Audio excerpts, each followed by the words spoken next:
السلام علیکم ورحمۃ اللہ وبرکاتہ۔ ربی اشرح لی صدری ویسر لی امری واحلل عقدۃ من لسانی یفقہوا قولی ربنا زدنا علما۔ اللہم فقہنا فی الدین، اللہم ارنا الحق حقا وارزقنا اتباعہ وارنا الباطل باطلا وارزقنا اجتنابہ۔ سورۃ الانعام آیت نمبر 6 تک ہم کر چکے، ریکیپ کر لیتے ہیں۔ اعوذ باللہ من الشیطان الرجیم، بسم اللہ الرحمن الرحیم۔ الحمد للہ الذی خلق السماوات والارض وجعل الظلمات والنور ثم الذین کفروا بربہم یعدلون۔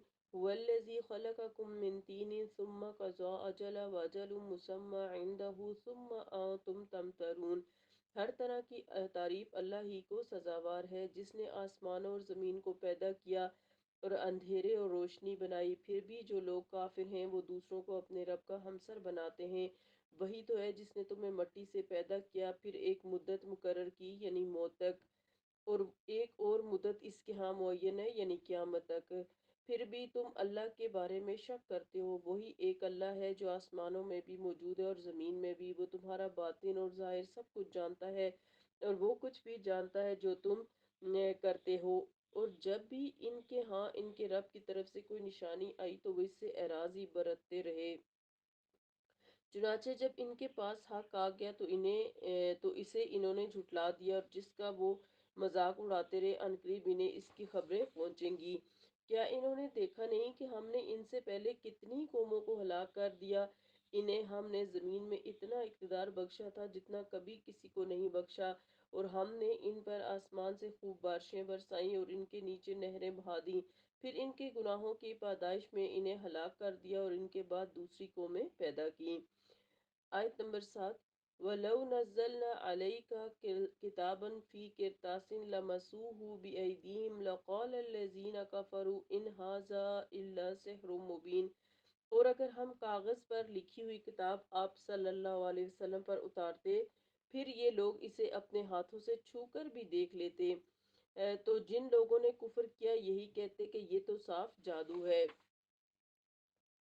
کفار مکہ کے اعتراضات اور ان کے جواب کے بارے میں یہاں اس آیت میں بتایا جا رہا ہے کہ یہ کفار مکہ کے ایک اعتراض کا جواب ہے، جو کہتے تھے کہ ہم تبھی ایمان لائیں گے جب ہمارے سامنے محمد صلی اللہ علیہ وسلم پر کتاب نازل ہو، اور ساتھ چار فرشتے بھی ہوں جو اس بات کی گواہی دیں کہ یہ واقعی اللہ تعالیٰ کی طرف سے نازل شدہ کتاب ہے۔ اللہ تعالیٰ نے اس کا یہ جواب دیا کہ یہ کافر اس قدر ہر درم واقع ہوئے ہیں کہ اگر ہم ان کا مطالبہ پورا کر بھی دیں تو وہ کتاب کو چھو کر بھی دیکھ لیں کہ یہ محض نظر بندی کا چکر نہیں بلکہ ایک حقیقت ہے، تب بھی وہ یہی کہیں گے کہ یہ سب کچھ جادو ہے اور تم جادوگر ہو۔ اور ویسے بھی اس سے پہلے موسیٰ علیہ السلام کو لکھی لکھائی کتاب دی گئی، لیکن اس وقت بھی ان کی قوم بنی اسرائیل نے نہیں مانا تھا، تو نہیں ماننے والے کبھی بھی نہیں مانتے۔ آیت نمبر 8۔ وَقَالُوا لَوْلَا أُنزِلَ عَلَيْهِ مَلَكٌ وَلَوْ أَنزَلْنَا مَلَكًا لَقُضِيَ الْأَمْرُ ثُمَّ لَا يُنظَرُونَ۔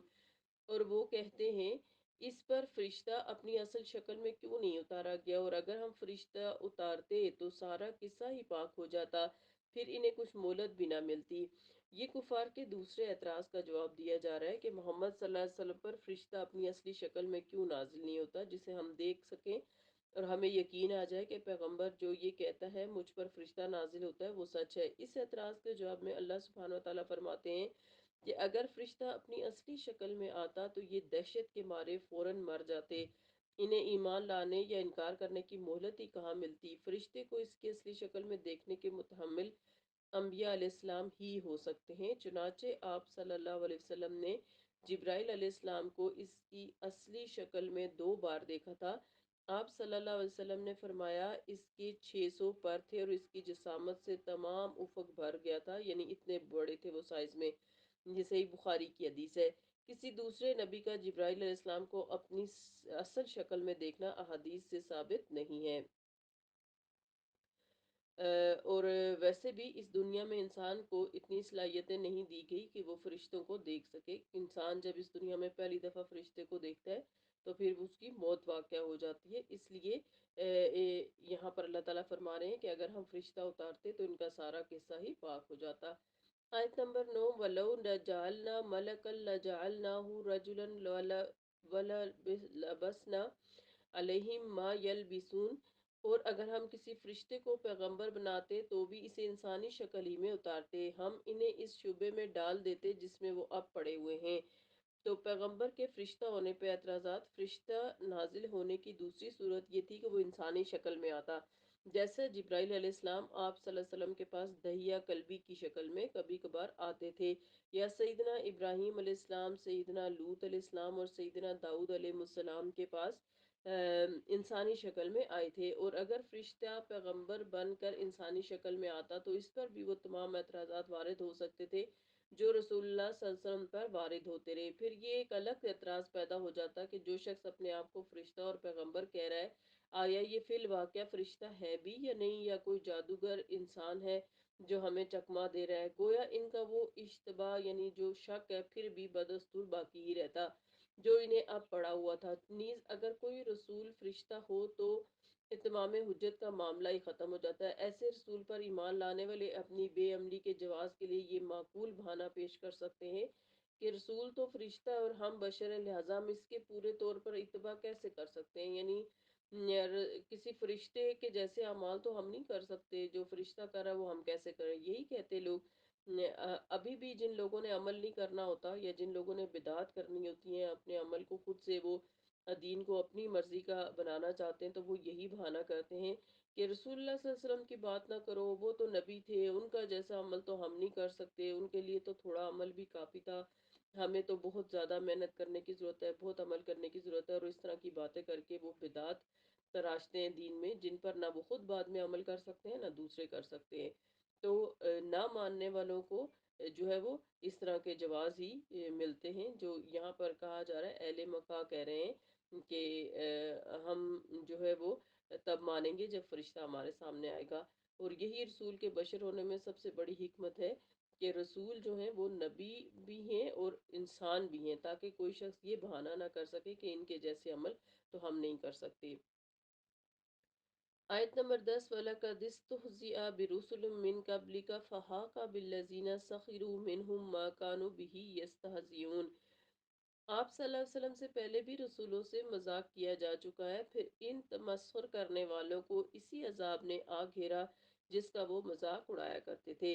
یعنی ان اعتراضات کا جواب دینے کے بعد اللہ تعالیٰ نے آپ صلی اللہ علیہ وسلم کو تسلی دیتے ہوئے فرمایا کہ یہ کوئی نئی بات نہیں ہے، ہر درم کافروں کا ہمیشہ یہی وتیرہ رہا ہے، پہلے رسولوں سے بھی یہی کچھ ہوتا رہا، لہٰذا آپ صلی اللہ علیہ وسلم ان کی پرواہ نہ کیجیے۔ انجام کار انہیں اسی قسم کے عذاب سے ہلاک کیا گیا جس کا وہ مذاق اڑایا کرتے تھے۔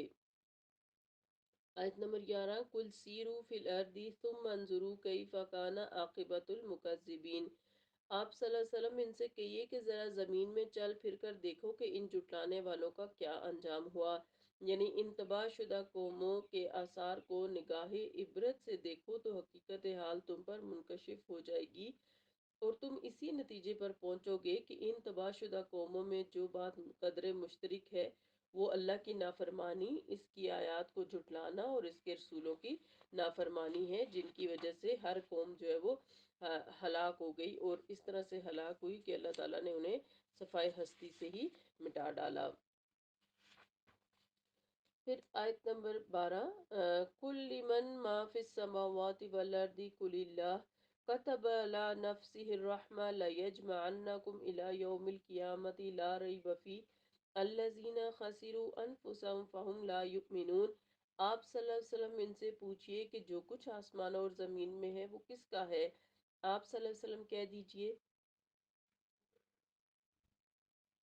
آپ صلی اللہ علیہ وسلم کہہ دیجئے کہ سب کچھ اللہ ہی کا ہے، اس نے اپنے آپ پر رحمت کو لازم کر لیا ہے، وہ یقیناً تمہیں قیامت کے دن جمع کرے گا جس کے واقع ہونے میں کوئی شبہ نہیں، مگر جو لوگ خود ہی خسارے میں رہنا چاہیں وہ ایمان نہیں لائیں گے۔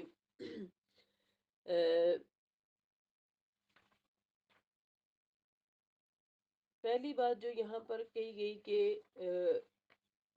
اس سوال کا جواب خود اللہ تعالیٰ نے دے دیا کہ مشرکین اس سوال کا جواب دینا نہیں چاہتے۔ وجہ یہ تھی کہ یہ لوگ عقیدتاً اس بات کے قائل تھے کہ ہر چیز کا مالک اللہ تعالیٰ ہے۔ اب اگر وہ اس بات کا اقرار کرتے تو اس اقرار سے استدلال ان کے خلاف ہی پڑتا تھا اور اگر انکار کرتے تو یہ بات ان کے عقیدے کے خلاف تھی، لہٰذا جب انہوں نے جواب دینے کے بجائے خاموشی اختیار کی تو اللہ تعالیٰ نے خود ہی اس کا جواب دے دیا، اور یہ جواب ایسا تھا جو ان کے نزدیک بھی مسلم تھا، یعنی جس کو یہ مانتے تھے۔ یعنی آیت کے شروع میں پوچھا گیا کہ آپ صلی اللہ علیہ وسلم ان اہل مکہ سے پوچھئے کہ جو کچھ آسمان اور زمین میں ہے وہ کس کا ہے، اور انہوں نے جب کوئی جواب نہیں دیا تو آپ صلی اللہ علیہ وسلم سے اللہ تعالیٰ نے کہا کہ اللہ نے خود ہی جواب دے دیا کہ یہ سب کچھ اللہ کا ہے۔ تو پھر دوسری بات، ویسے تو انسان کا تربیت اور پرورش پانا بھی اللہ کی رحمت کے بغیر ممکن نہیں، ایک ایک قدم پر اللہ کی رحمت شامل ہو تبھی وہ زندہ رہ سکتا ہے۔ مزید برآں یہ کہ وہ مشرکوں کو شرک کرتے دیکھتا، کافروں کو اپنی آیات کا انکار اور ہٹ درمی کرتے دیکھتا ہے، لیکن انہیں ہلاک نہیں کرتا بلکہ انہیں بھی رزق دیے جا رہا ہے، اور اس کی وجہ محض اللہ تعالیٰ کی رحمت ہے۔ چنانچہ حدیث میں، یعنی صحیح بخاری کی حدیث میں آتا ہے کہ اللہ سبحانہ و تعالیٰ نے جب ساری مخلوق پیدا کر لی تو اپنے پاس عرش پر لکھا کہ میری رحمت میرے غضب پر سبقت لے گئی۔ اور آپ دیکھیں نا کہ دن سارا اور بلکہ ساری زندگی اللہ کی نافرمانیاں کی جاتی رہتی ہیں، لیکن اللہ تعالیٰ کسی سے رزق کو نہیں روکتے۔ پچھلی آیت میں اللہ تعالیٰ نے نافرمان قوموں کو ہلاک کرنے کا ذکر کیا، تو ساتھ ہی اس آیت میں اپنی صفت رحمت کا بھی ذکر اس انداز سے کیا کہ اللہ تعالیٰ کی صفت قہاریت پر صفت رحمت بہرحال اور اکثر ادوار میں غالب رہی ہے۔ علاوہ ازیں اس آیت میں اللہ تعالیٰ نے نہایت لطیف انداز میں سب سے پہلے اپنی ذات پر، جو اپنی سب سے اہم صفت رحمت پر، اور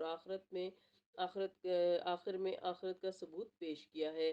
یعنی عقل اور فطرت سلیمہ دونوں سے کام لینا چھوڑ دیا ہے، لہٰذا وہ خود ہی خسارے میں رہنے پر تلے ہوئے ہیں۔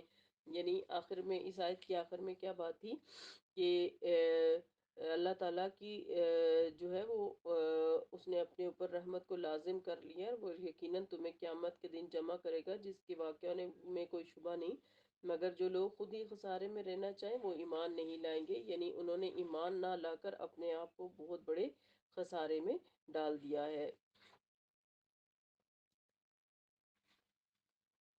آج کی تفسیر اتنی ہی کرتے ہیں، انشاءاللہ تعالیٰ اس سے آگے ہم کل کریں گے۔ اللہ تعالیٰ ہمیں اس قرآن پاک کو سمجھنے کی توفیق عطا فرمائے۔ آج کے آیات میں ہم نے یہ پڑھا کہ کفار مکہ قرآن پاک پر عمل نہ کرنے کے کئی اعتراضات کرتے تھے، جس میں سے ان کا اعتراض یہ تھا کہ ہم کیسے مانیں کہ نبی صلی اللہ علیہ وسلم اللہ کے رسول ہیں جب تک کہ ہمارے سامنے لکھی ہوئی کتاب نہیں آتی ہے، جس کو چار فرشتے لے کر آئیں اور ہم اسے چھو کر دیکھیں، یا پھر فرشتہ اصلی شکل میں ہمارے سامنے وہی لے کر آئے، تب ہم مانیں گے۔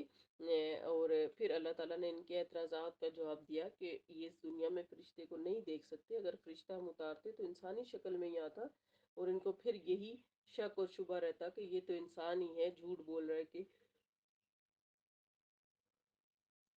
جھوٹ بولا جا رہا ہم سے کہ یہ فرشتہ ہے۔ لہٰذا اللہ تعالیٰ جو ہے